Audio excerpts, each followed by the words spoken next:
IDP khudingmak face ahum thokna hanjinangani haibagi thajaba pirakiba thajaba adu hanjinba ngamgadoribra ngamloidoribra haidini amadi makha taba kaigumba December fawbada hanjinba ngamdragadi makha taba adum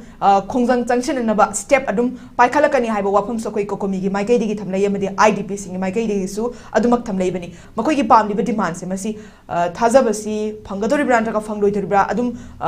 relation and protest tawba khongjang changchinba memorandum pisinba sin adum loiradra haibjo jagi wakhalon do jagi mideng da kamai thamini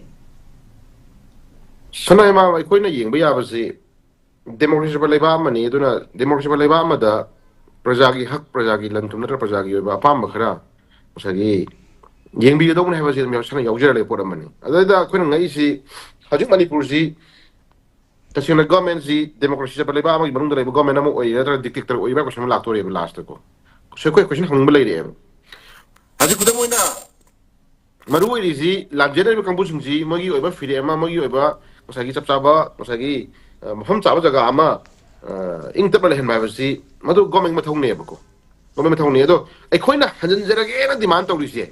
asda moina sum aikai sum yengi ni ko phare na hanjan jaga ham hanjan jaro lemrang tawrisi ko hanmudi hanjalang re ko hanjan jaro makha ta bul dinoi sigire sangera nogi development noi kai chari kai thai khangoi khangde yengoi kai ham mo mo da mandro adu tawdro stai phemse Turung bang laga sewari turung ngara thui bidang thui si no yam hanjani ngadi hanjalo koina habi adami hanjalo ade no me kapa kera kapo ira sigire sange no kai shuru sage saro ye no pam to joro khoyo la no kai hai mandro adu sigi issue si lenga amagi oben to hum to mathura ha ko sinu de mai hangi di lenga amagi to hum to mathura ha ko sinu de mai hangi di ta sengna lanjena dana awawan nang na kangu singsi hanjan ge hai singsi hanjan da hona matamda adamai kai duri kari hinga saduri kedo kai hodori hana le mi magi lokhom ya nunji tasena madu kamai to duri kam to duri madu ki management ma khota asana to somi drive kushno ne wala ipoti ko adu ki potuni mamang no so hajagri je IDP singsi mayum da hanjana khona matamda hanjan ba yare ha to kushno manata ba ko hanjana ni ha to kushno manata ba magi tungan ba hanjan ba matamda mana thina gadori ba consequence me amindugi magi tungan ba hingba yare na ba ki damak to magi tungan ba plan ama budget ama na tra magi to thom do madu go mena masa seng seng hayi gon sange ba ko hanjalani matam kharati magi damakta khoisi tawani package khar pigani lo singu ya de magi tawani magi chara na si tawani angang si tawani ga je masa khaina madu gi report na mai khoi taw bot khoi wa na te ko khoi wa na te masa khoi wa na te government na tawhum do bo to no taw ge kham tum da na kana magi ba tawhum do do taw wir kan ta fa na madu gi ba chap sa thaja ba du madi khoi IDP na pibam changi ha ba ni sana himang ko adu na tanang sagi hanjalani hadi gon khoi di pambani na thamoi kui na isagi yum isagi lekai isai khoi no hum tari ba jaga du uraktra bani na madu chang no phone ba chang magi nuai ba du di isa leita bani sana himam adu chang ur kan ai ka da ga question du di haji haibi point du ni ko chang ur kan ai ka kai hinga da ga ba hana gi ining tamna maning maha thokna chimai da chingda chingong singa da isa hingon koi da na shubo no ma tok da na da whatever environment to sana mo da isa la jaram ba du gum bai hinjaram ba lifestyle do asi free moment ya adramina kaidor hingani matra kaidor hinga to ta tabi ta jage wa du posum du government sunmi rebra aiko gi hak aiko gi hingna ba aiko gi no magi oina aiko gi sagi chakhau haidare ko chakhau gi hang da na government ngas ke sunmi ga ba gi poto aiko nei na mata moire ya sana ma duna nuai te ajire bi suje government gi am sathiba pathamo sieng da ba pona maksum u baje aiko nuai te ba ko adu so ko yam clear picture ma lupa manga da piru tara da piru su sama da piru su government si tawani habi thajab dum de pihan janinge ko hai shu mayam lang ise mayam December ko hajalan biu hai ise si mo en tor poya ye ko phare saning ngi chango ga to buja ye bra saning ngi chango ga ha buja ye ba madu provision mayam madu changa madu ko thena ga consequence mayam ngi matang da kai won ta mo hai roi khange sum yeng ni ko ai da ga di sijaru so ai khoi habi adram no sijaru so ga na ko gi intu ta tawre ba ko adu di khoi phatte ai khoi na sangjara gi hai ri se aikogi security aikogi hingna banambi aikogi no magi charna ba aikogi chai shugi set charna firon whatever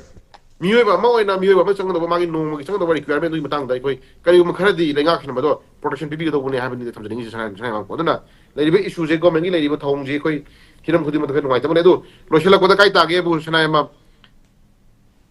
agi delhi da mabuk na laga asirum da phamani pa du na di sagi environment si khangoi ba ko aikoi mayam gi thawai lan thum na kan ni sakri badu ma leaders ni ta re ko si ka ngang ur ga nam ka ha ka ni khabar dong ha pi ai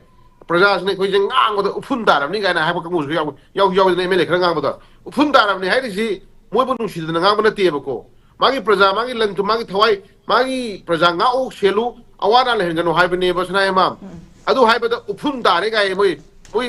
खंदे इकाय बु फावरि ब्र खंदे सना एमा अदु कन गानिंग दे इतसिंग इकाय फावबो एरगदी अदु योनसु मोइ पखुम पिरोइको प्रजा गांग बद खोजि पुरि नुसिरे इकाय रे अदुना कोई तौबे अब तौबनी गा हाइबदु खर हाइबिदि फदौबनी प्रजा गांग बद खोजि उफुन तारे गाना हाइरगा अखोई प्रजा गा मोगी मरता प्रजा न भोट पीरगा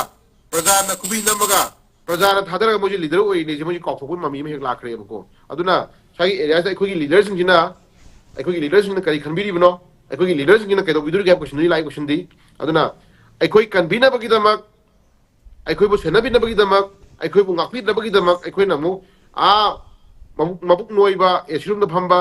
मनाथोन तुम कंगु दो कौरुदुरी ब्रा क्वेश्चन लाई क्वेश्चन दी सनाय ममको अदु कौरगा ngak senga to wadu kauraga to hundu utaraga di MLA sa lepi da su yare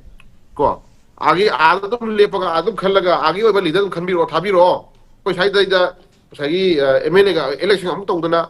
state election am tawdana sa tingandana khora to so podi ko adai dum khalla khala thabiro senan biro ga an biro ko aduni khoi hajini ngai sanai ma aduna kasu leite aduna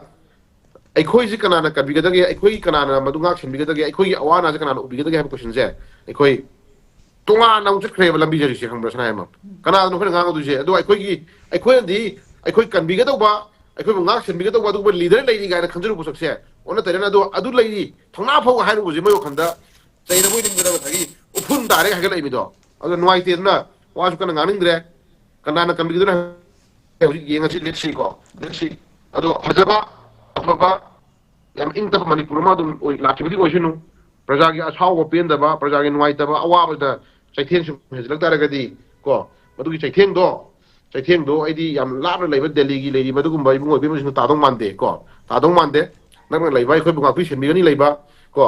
अखोइ दमक्ता अखोइ लेना पखो गुणगांगी मदुगुम मयामसिन तो मोइसिन दो मियंग थमकदों माले ने खनजबदा को दुना मदुमक थोक्त्रिङाइ तौद्रिङाइदा मयामनि अवाबा IDP सिंग अवाबा IDP सिंग मयुम दा हंगपुन कैदोगदगे खन कैदोगदगे कैदरो हिंगदगे कोई अवाबा मयामनि उछुनबिरकांदा सब साना मदुगी दिसनमा कोई लहन जरिंग पामदो साइ थमजगे सनायमा ओके